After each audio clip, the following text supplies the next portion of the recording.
Olá, eu me chamo Ruth Manuela da Rocha, sou nutricionista pela Universidade Federal do Piauí e pós-graduanda em nutrição clínica, esportiva e fitoterapia. E fui convidada pelo grupo de pesquisa em saúde coletiva na linha Saúde do Adulto e do Idoso e Tecnologias Educativas em Saúde, para estar palestrando sobre cuidados com a alimentação e nutrição da pessoa idosa, informações importantes para o envelhecimento saudável. Então, estaremos conversando sobre a temática da importância da alimentação para a pessoa idosa. Então, é importante ressaltar que o processo de envelhecimento ele é algo natural, biológico, que todos nós estamos predispostos a passar. E esse processo ele se dá a partir de fatores fisiológicos, anatômicos, bioquímicos e comportamentais, ou seja, tanto do próprio funcionamento do organismo, a fisiologia dos sistemas, como que esses sistemas e órgãos funcionam, né? Também a nível bioquímico, né? As modificações que ocorrem. Então, esse processo ele se dá também, como eu falei, pelo o comportamento, né? Ocorrem essas modificações. E junto a isso, temos os fatores genéticos, doenças, condições socioeconômicas e o estilo de vida que vão estar aí produzindo uma resposta de como ocorrerá o processo de envelhecimento. Então, exemplo seria uma pessoa aqui residente da cidade de Picos, em que não tem tanto acesso à saúde, a saneamento básico, a uma moradia de qualidade, a lazer, e uma pessoa que é residente, por exemplo, de uma grande metrópole, de São Paulo, por exemplo, e lá essa pessoa ela tem acesso à saúde, a saneamento básico, a uma moradia adequada, certo? E são pessoas da mesma idade. Então, mesmo elas tendo a mesma idade, características, né, parecidas, mas também o exterior, certo? As condições socioeconômicas e o estilo de vida dessa pessoa vão propiciar, né, o processo de envelhecimento de cada um, que com certeza vai ser diferente. Então, existem algumas alterações que são próprias dessa fase de vida.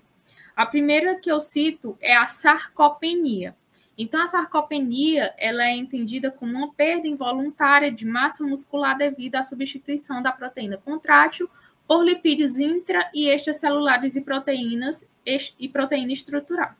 Resumidamente, é quando ocorre, né, a perda de forma involuntária de músculo por gordura.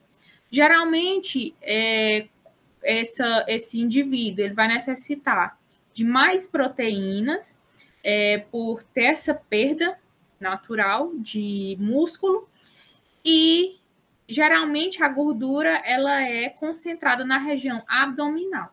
E a gente sabe que a gordura concentrada na região abdominal ela apresenta riscos, por exemplo, à saúde cardiovascular, certo? Então, um cuidado que deve se ter, né? Se esse paciente, se esse idoso, no caso, desculpa, ele está ficando com a perda muscular está sendo muito grave, né? Se esse paciente está ficando, esse idoso, perdão, está desnutrido, certo? E o que pode ser feito para reduzir esse efeito da sarcopenia própria do envelhecimento. Outra alteração comum de ser vista são alterações no paladar, que são chamadas de disgeusia, assim como alterações no olfato, denominados hiposmia, e a hipoacausia, que seria a perda auditiva ou surdez total ou parcial da audição de caráter passageiro ou definitivo. Também nós temos a xerostomia, que seria a diminuição da secreção salivar. Então, quanto ao processo de digestão, também ocorrem alterações próprias do envelhecimento, onde nós citamos aqui, a primeira delas, a acloridria, que seria a produção insuficiente de ácido clorídrico, uma vez que o ácido clorídrico interfere na digestão, né, do alimento ali que foi ingerido, E aí, lá no estômago, se eu não tenho ácido clorídrico suficiente, eu com certeza não vou ter uma digestão adequada. Da mesma forma, a disfagia, que é uma disfunção na deglutição, ou seja, no momento que esse idoso ele coloca ali o alimento ou o líquido à boca, ele tem aí uma dificuldade de impulsionar o bolo alimentar a chegar até a região do estômago. Geralmente, essa alteração ela é mais vista em pacientes neurológicos, mas não quer dizer que não possa ser vista, né, normalmente em outros idosos. Também existe a questão do esvaziamento gástrico mais lento. Então, nós observamos um prejuízo na digestão, porque o esvaziamento gástrico, que era para levar um certo período de tempo, agora ele se torna mais lento. Então, eu acabo tendo, por exemplo, um retardo na biodisponibilidade de alguns medicamentos, então não são tão bem absorvidos como deveriam ser, e um aumento da sensação de saciedade precoce, que seria isso? Oferecido ali uma refeição para o idoso, e ele começa a comer, e daqui a pouco ele já se sente saciado, diz que não quer mais, né? Antes do que ele deveria se saciar, justamente por esse esvaziamento, ele ser mais lento, e aí o que acaba acontecendo, na maioria dos casos, é que esse idoso, ele acaba apresentando um quadro de anorexia, que pode vir aí a trazer outros problemas também. E a perda dos dentes, que também é um fator muito observado na maioria dos idosos, que traz prejuízos à mastigação, porque como nós sabemos, a digestão ela inicia na boca, né, e ela continua por todo o trato gastrointestinal. Mas se a mastigação ela não é feita de forma efetiva, com certeza teremos prejuízos nas próximas etapas. Então, quando essa perda dos dentes, essa digestão, a mastigação, aliás, ela não se torna efetiva e a digestão também não. Então, existem algumas necessidades nutricionais nessa fase de vida. Aqui eu citei alguns, como, por exemplo, as fibras, onde as fibras elas têm um papel primordial para evitar a constipação intestinal. E também há muitos estudos, né, já vêm relacionando os benefícios das fibras na saúde cardiovascular, que essas são doenças muito comuns, né, no idoso. Então, o cálcio também ele é outro mineral, é um mineral, no caso, que tem essa necessidade maior no idoso, porque tem a questão da prevenção de osteoporose, porque ele age justamente na saúde óssea. Assim como o ferro, né, que vai aí estar atuando na questão da anemia, mas, claro, existe anemia por deficiência de ferro, né, e por outras causas, mas cita-se essa anemia por deficiência de ferro, que é muito comum. O zinco também, que é muito importante, o zinco ele tem papel primordial no auxílio da imunidade, no aumento da imunidade. Então, um idoso que tem uma imunidade baixa, ele acaba estando suscetível a diversas infecções, né, que podem, né, estar propiciando aí até levar esse idoso a óbito, tá bom? Então, se eu tenho quantidades de zinco suficientes, esse idoso com certeza vai estar com a imunidade também, né, auxiliando aí no controle de uma boa imunidade. A vitamina D, que tem um papel fundamental, assim como o cálcio, na saúde óssea, mas também tem aí sua parcela de auxílio, né, na questão da saúde muscular, que vai vir a auxiliar na questão da osteomalácia. A vitamina B6, que auxilia aí na prevenção de distúrbios da cognição, neuropatias e cardiomiopatias.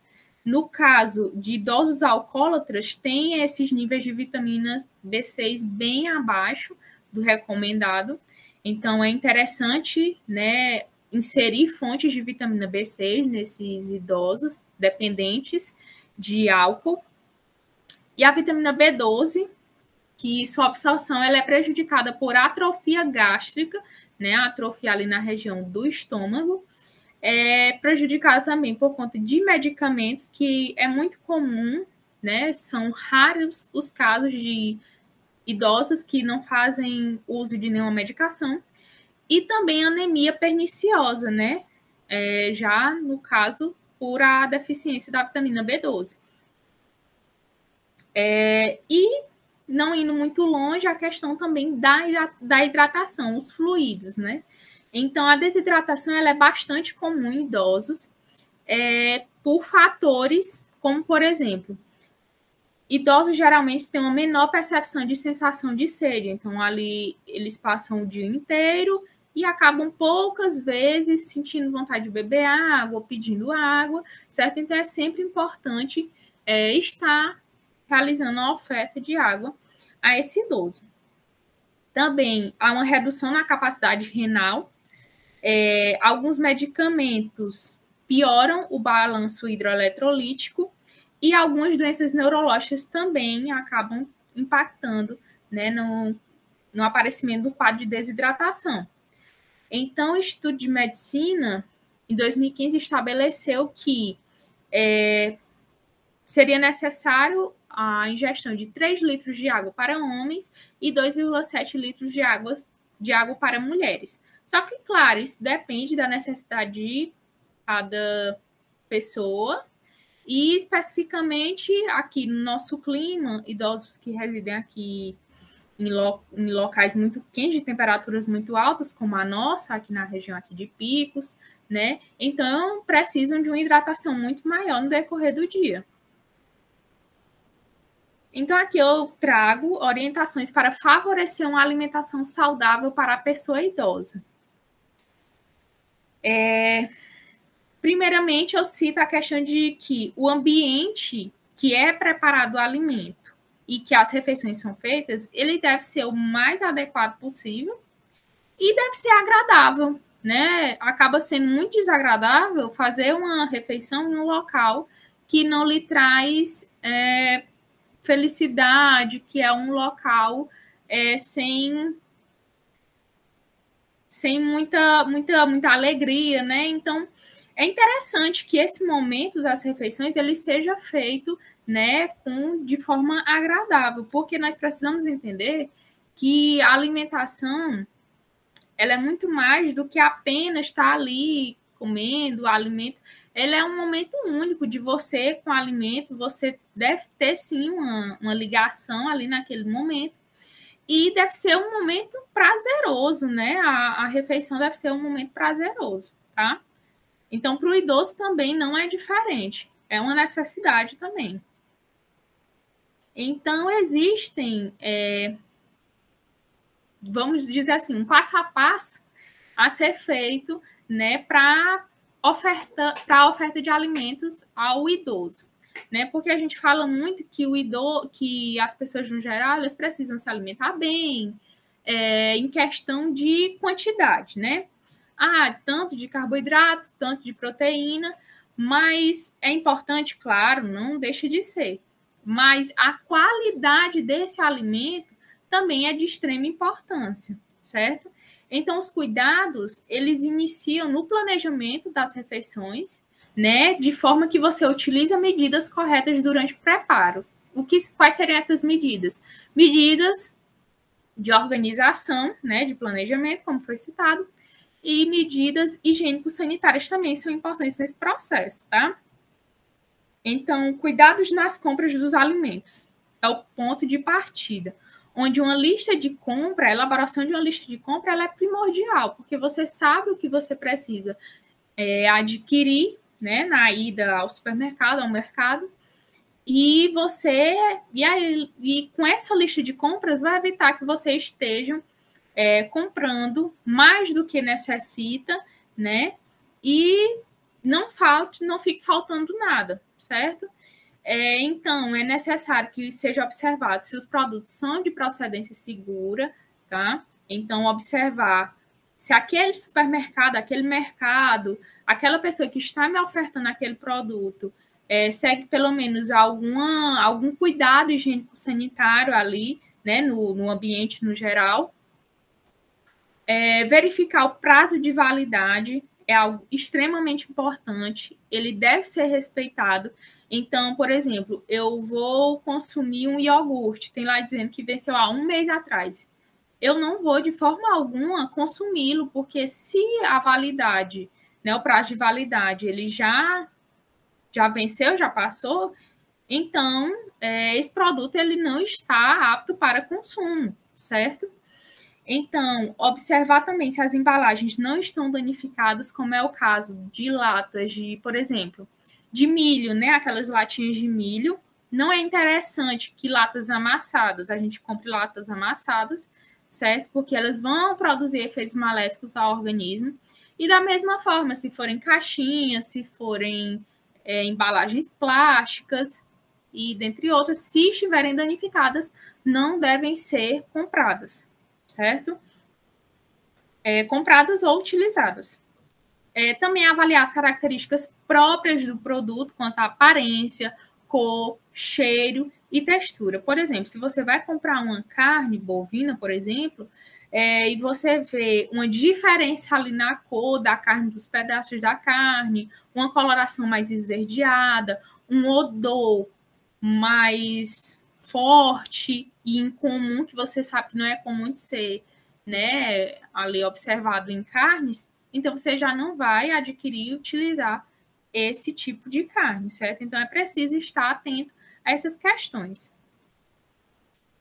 Outro ponto muito importante no momento das compras seriam a visualização dos rótulos, a leitura dos rótulos. Não só quando você chega em casa, né? Mas no momento das compras é interessante que seja realizado, imprescindível que seja realizado. Eu coloco aí a questão de observar a lista de ingredientes. Os alimentos, eles precisam ter norma da Anvisa que tenham os ingredientes utilizados ali naquele produto. E é importante também lembrar que na lista de ingredientes, o primeiro ingrediente citado, por exemplo, você comprou um iogurte e ali o primeiro ingrediente citado seria o que está em maior concentração. Se é o leite, então você sabe que é o leite que está em maior concentração. Mas, por exemplo, e aí depois do leite vai vir outro produto. Esse seria o que está em menor concentração, em segunda concentração, certo? E por aí vai até o final da lista de ingredientes. Lembrando que quanto maior a lista de ingredientes, né, com certeza esse produto é menos adequado para o consumo, porque significa que ele é um alimento ultraprocessado, né? Ele passou por vários processos de processamento e com certeza tem muitos aditivos alimentares nele e não é interessante de ser usado, especialmente, né, no idoso, para consumo do idoso. A comparação de produtos similares, por exemplo, eu quero um iogurte, como eu citei, mas eu posso sim comparar, eu chego ali no mercado e eu vejo que tem outras 3 marcas de iogurte, então posso colocar uma ao lado da outra e comparar a lista de ingredientes, como é que está a composição nutricional e ver qual produto, né, que é melhor, né, com menos ingredientes, com, por exemplo, que eu não veja muita adição, que eu não veja adição de sódio, que não tenha muita, aliás, de açúcar, de muita gordura, certo? E eu posso comparar e até por questão do preço. Então, conhecer a composição nutricional dos produtos também é interessante, como eu falei, ver, né, a parte da composição nutricional, né, ali presente quantidade de sódio, de açúcar, de gordura, de proteína, e escolher o melhor produto. E observar também os cuidados quanto à forma de conservação. Então, a gente sempre vai ter, né, no rótulo dizendo armazenar sob refrigeração ou armazenar a temperatura ambiente, né? E você saber qual é a forma adequada, né, de realizar essa conservação desse alimento ao chegar em casa. Então, quanto aos cuidados no armazenamento dos alimentos, é interessante guardar os alimentos em local que mantenha sua integridade, ou seja, por exemplo, você não vai colocar ali um alimento que que você comprou no supermercado e colocar próximo ali um local, por exemplo, que tem um vazamento de água, porque você sabe que vai estragar, né, esse produto. Usar primeiro alimentos que estejam com as datas de validade mais próximas do vencimento, não que passaram do vencimento, mas que estejam mais próximas do vencimento. Por exemplo, você tem 2 quilos de feijão e eu tenho um que a validade é para o mês de novembro de 2021 e o outro a validade é para o mês de fevereiro de 2022. Então, eu vou dar preferência de usar aquele que vai vencer primeiro. Manter um espaço entre os alimentos guardados para que haja um fluxo de ar adequado, certo? Não armazenar alimentos diretamente no piso, então nunca colocar o alimento no chão, mesmo que ele esteja na embalagem, porque pode haver o contato, né, com insetos, né, com vetores de contaminação, que nós chamamos, e não vai ser, né, adequado que você consuma esse alimento. Colocar etiquetas em embalagens e recipientes para facilitar a identificação. Isso é interessante, principalmente para pessoas que não estão ali o tempo todo, no caso, com o idoso, certo? Então, etiquetar essa embalagem, dizer o que tem ali. É adequado também a gente utilizar potes, né, vasilhas transparentes para que você consiga ver, você não tem necessariamente que abrir a vasilha para ver o que tem dentro, você consegue visualizar o que tem ali, se é uma salada, se é um arroz, se é um feijão, e de que dia é, né, para essa pessoa saber se pode consumir ou não. E também a questão das embalagens, né, por exemplo, de arroz, feijão, esse tipo de alimento, é sempre fazer uma limpezazinha prévia, né, com, por exemplo, álcool 70, para estar higienizando essas embalagens. E separar também, é importante separar os alimentos dos produtos de limpeza. Nunca colocar eles próximos, colocar, né, em regiões mais distantes para não ter esse contato.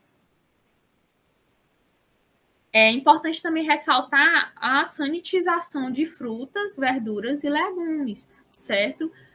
Esses alimentos que nós chamamos de alimentos in natura, certo? Que são na sua forma mais natural, eles devem ser lavados, sanitizados antes do consumo.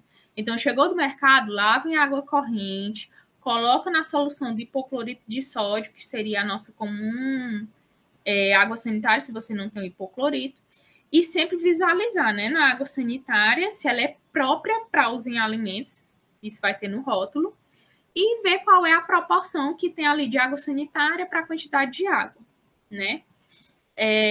E o período de tempo, né? No caso aqui eu coloquei 15 minutos, mas vai depender de cada água sanitária. Depois você enxágua em água potável corrente, né? Você faz aquela lavagem para tirar qualquer resquício, né? E se você não sabe se é água potável, né? Você não enxágua, tem que ser, né, uma água própria para consumo também.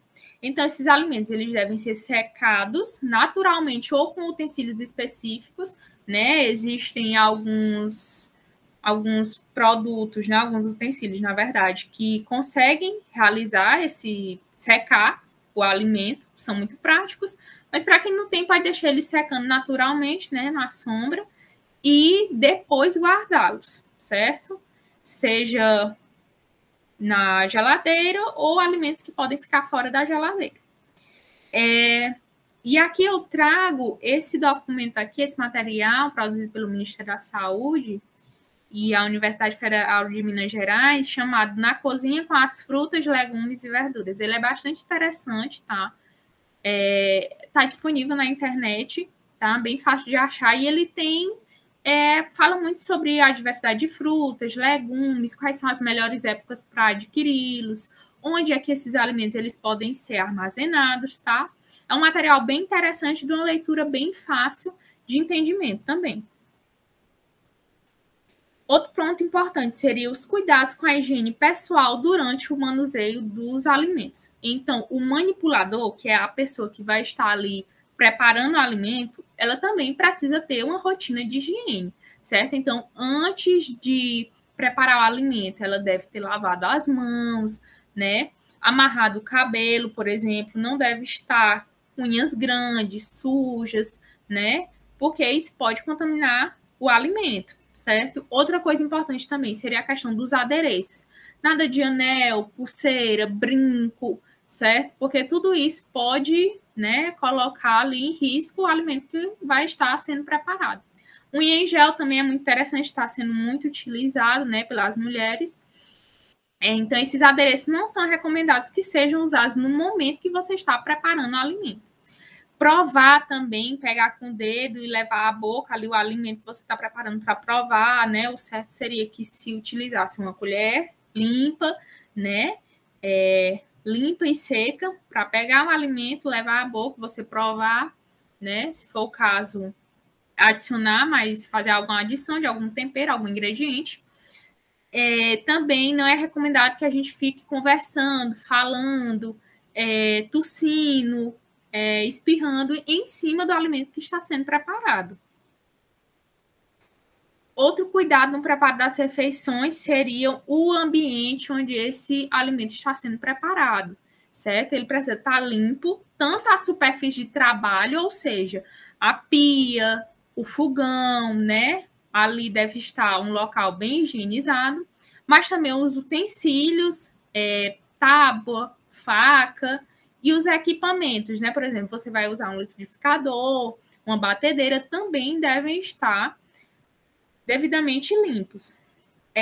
Como eu já falei da questão da água, também a água que vai ser ingerida ali no momento, ou também a água que vai ser utilizada para preparo, né, do alimento, ela precisa de uma qualidade, certo? Então, precisa ser potável. A área de preparo deve estar livre de objetos desnecessários. Por exemplo, existem pessoas que gostam de colocar adereços ali no local, colocar plantas, certo? Então, não é interessante que tenham esses objetos, né, que na verdade não são necessários ali ao local. Então, eu cito aqui algumas medidas associadas ao consumo das refeições, né? Então, é indicado o quê? Fazer refeições em um local agradável, como eu já falei, incentivar a higienização das mãos antes das refeições, certo? Então, dizer, vamos lavar as mãos antes de irmos à mesa, fazer a refeição, né? A distribuição de alimentação de 5 ou 6 refeições, isso a gente vai conversar daqui a pouco. Estimular entrosamento social nos horários das refeições, né? Então, estar ali conversando, trazer assuntos leves para tornar aquele um momento prazeroso. Desestimular o uso de sal e açúcar à mesa. Então, não é interessante que o alimento, depois de preparado, você fique adicionando sal, certo? Ou então, um alimento que já tem açúcar, você fique adicionando mais açúcar ao alimento, né? Que isso é bem comum na dessa fase de vida, porque como eu não citei, mas relembrei aqui agora, que existe também uma perda aí da questão das papilas gustativas, né, nessa fase de vida. Então, não tem tanta essa percepção do doce, do salgado, certo? Então, como isso é perdido, é interessante que não seja estimulado, tire saleiro, né, de cima da mesa, ali no momento da refeição, para que não seja adicionado após o preparo estar finalizado. Orientar a comer devagar, mastigando bem os alimentos para que ocorra a liberação de enzimas específicas que vão estar ali quebrando o alimento, né, quebrando, em palavras bem simples, quebrando ali o alimento na região da boca para facilitar na digestão. Cuidar bem da saúde bucal, então realizar, né, procedimentos específicos corretamente. Estar atento à temperatura dos alimentos, não é interessante que sejam ofertados alimentos muito quentes, muito gelados, tá bem? Então, que isso seja bem observado, né, a cada caso, certo? E também estimular a busca e o consumo da água entre as refeições, né? Então, sempre ofertar água durante entre uma refeição e outra. Não é tão recomendável que seja utilizado, seja, né, ingerida água no momento da refeição para justamente não ter uma relação com a digestão, não ter nenhum problema na digestão. Então, mas sempre, né, nos intervalos entre as refeições ser ofertado água. Então, existem algumas orientações especiais para auxiliar na autonomia do idoso. O que é que pode ser feito para que esse idoso se torne mais, consiga fazer suas atividades sozinho? O que é que pode ser feito nesse momento? Então, simplificar a colocação da mesa para as refeições. Então, vamos me ajudar aqui a preparar a mesa. Utilizar também utensílios adequados, eu coloquei aqui na imagem, né? Uma mesa repleta de taças, de talheres, né? Específicos para cada coisa. Então, principalmente se for uma pessoa que não tem o hábito, o estilo de vida de utilizar muitos talheres, não tem essa necessidade, né? De você estar, vou falar assim, enfeitando ali aquele momento, né? Então, isso pode ajudar, né? A tornar uma pessoa também ter uma autonomia ali naquele momento. Né? Também a questão de promover o contraste de cor entre a toalha de mesa e os utensílios, né? Porque pode ser que o idoso acabe confundindo, né? Onde é que está a mesa, né? Onde é que está a toalha da mesa, onde é que está o prato, né? E possa haver alguma confusão. Isso dependendo do caso, né? Como eu falei, isso depende de idoso para idoso e das condições que esse idoso, né, está passando, né? O estado de saúde dessa pessoa. Existem utensílios disponíveis no mercado que facilitam o processo, certo? Por exemplo, eu coloquei aqui as xícaras, que tem dois pontos de fixação, né, para que isso facilite, né, que seja levado à boca e esse idoso faça, né, a ingestão desse alimento, desse líquido ali, de um chá, né, de algum alimento que ele queira tomar, né, isso dá mais autonomia, mais firmeza para ele. Essa colher que eu achei bem interessante, esse tipo de talher, que tem um cabo mais grosso, então talheres de cabos mais grossos são mais indicados porque dão mais sustentação ali no momento de pegar o alimento e levar à boca. Nesse caso aí que eu encontrei dessa colher, ela é indicada para pacientes que não têm mais tanta força, né? Nas mãos, por exemplo, né? Tem alguma dificuldade e ajuda a levar o alimento até a boca. No caso desse prato, né, seria um prato que ele tem, ele cola, né, digamos assim, na superfície da mesa, né, então não corre o risco de virar, de cair sobre o idoso, certo? Então é bem interessante, ele é muito usado na introdução alimentar em crianças, mas também existem específicos para idosos, e é bem interessante porque evita que esse paciente se suje, ou que o alimento possa vir a talvez até queimar, né, se não tiver numa temperatura adequada, esse idoso.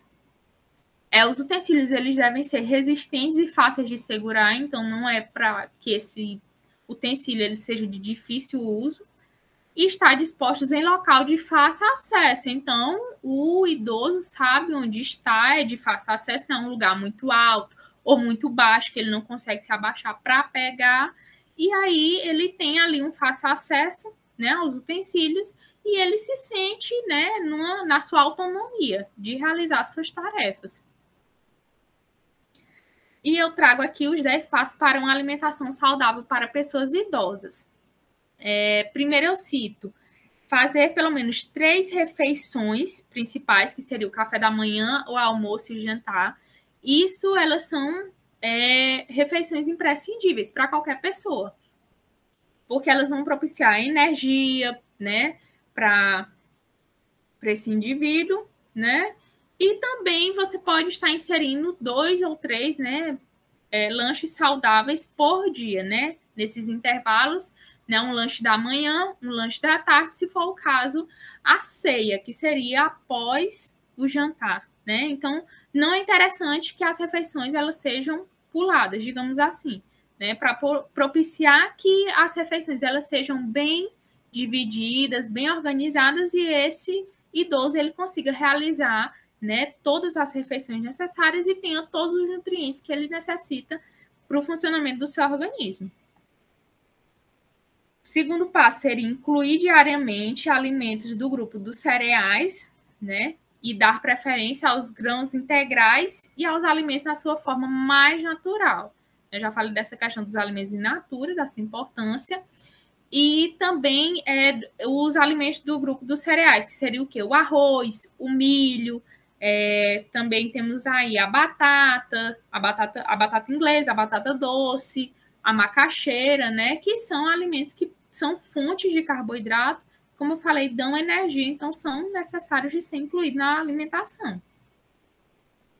Terceiro passo seria comer diariamente legumes e verduras como parte das refeições. Então, é imprescindível que todo dia o idoso faça o consumo, né? Ingira algum legume, alguma verdura.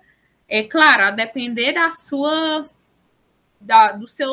preferências, claro, mas também se esse idoso ele consegue deglutir, existem algumas verduras, alguns legumes com a textura mais dura, né? Então, muitas vezes o idoso não consegue, mas já existem outros que conseguem ser facilmente ingeridos e também você pode estar utilizando de cortes menores, né, para fazer com que esse idoso ele consiga ingerir o alimento, né? Também pode ser inserido aí dentro do arroz, em sopas, em carnes, para tornar essa refeição mais adequada nutricionalmente.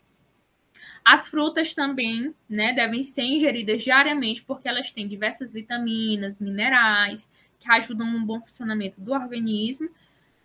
E podem ser utilizados tanto nas sobremesas, né, que a gente pode estar trocando ali os doces, as guloseimas por frutas, mas também podem ser utilizados nos horários de lanche. O arroz e o feijão também é citado aqui no quarto passo, deve ser ingerido todos os dias ou pelo menos 5 vezes na semana. É um prato da nossa cultura, então acredito não ser tão difícil, né, o seu consumo, o seu acesso também. É uma combinação completa de proteínas. O que falta em um, a gente diz que o que falta em um tem no outro e vice-versa. O que tem no feijão, geralmente não tem no arroz, né? E assim vice-versa. E acabam que eles se complementam, certo? Então, é uma ótima combinação. O quinto passo seria o consumo de leite e derivados, tá? Dá preferência sempre a leites desnatados, certo? Que tem um menor percentual de gordura. E quanto aos queijos, tentar não utilizar os queijos amarelos, né? E sim dar preferência aos queijos brancos. E também consumir carnes, ou aves, ou peixes, ou ovos, né? Que são boas fontes de proteína.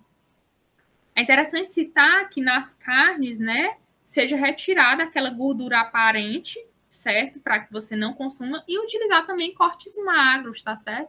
Evitar cortes com muita gordura, né, pedaços com muita gordura, né? E o que tiver de gordura aparente ser retirado antes da preparação. No caso das aves, né, que tem pele, também ser retirada antes da preparação para tornar um prato mais saudável, uma preparação mais saudável. Prefira óleos vegetais ou azeite para preparar os alimentos. Mas, claro, com moderação, né? Hoje a gente sabe que são as melhores fontes de gordura, né? Que seriam os óleos e também o azeite. Mas, claro, não é porque são melhores fontes, né? Tem inúmeros benefícios que pode ser usado sem moderação.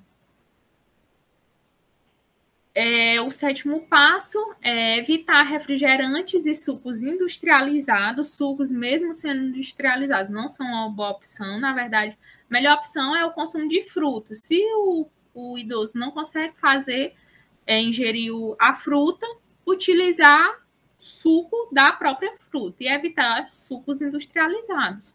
Evitar também bolos, biscoitos doces, recheados, sobremesas, doces e outras guloseimas. Diminuir a quantidade de sal na comida e retirar o saleiro da mesa, que já foi citado anteriormente. O nono passo, beba pelo menos 2 litros de água, de 6 a 8 copos de água por dia, né? No caso, a gente fala aqui que seria a quantidade mínima, né? Mas não é só para beber 2 litros de água, seria uma quantidade superior a isso. E dar preferência ao consumo de água nos intervalos das refeições também, já citamos o porquê. E por último, o 10º passo seria tornar a sua vida mais saudável, praticar pelo menos 30 minutos de atividade física todos os dias e evitar o consumo, né, as bebidas alcoólicas e o fumo. Então, aqui foram as referências utilizadas por mim para a confecção desse material. E eu quero aqui agradecer ao grupo de pesquisa pelo convite, certo? Dizer que estou aqui à disposição sempre para o que precisarem. E agradecer pela atenção de vocês também. E dizer que me foi solicitado uma palavra-chave, né, para utilização aí do pessoal que estará assistindo a palestra. E a palavra-chave que eu deixo é alimentos, tá bem? Então, em caso de dúvidas, perguntas, não ter entendido alguma coisa, é só entrar em contato aí pelo e-mail que eu deixo, tá? E mais uma vez agradecer a todos pela a disponibilidade, por estarem aqui, ter chegado até o final, e ao grupo de pesquisa, certo? Tchau, pessoal.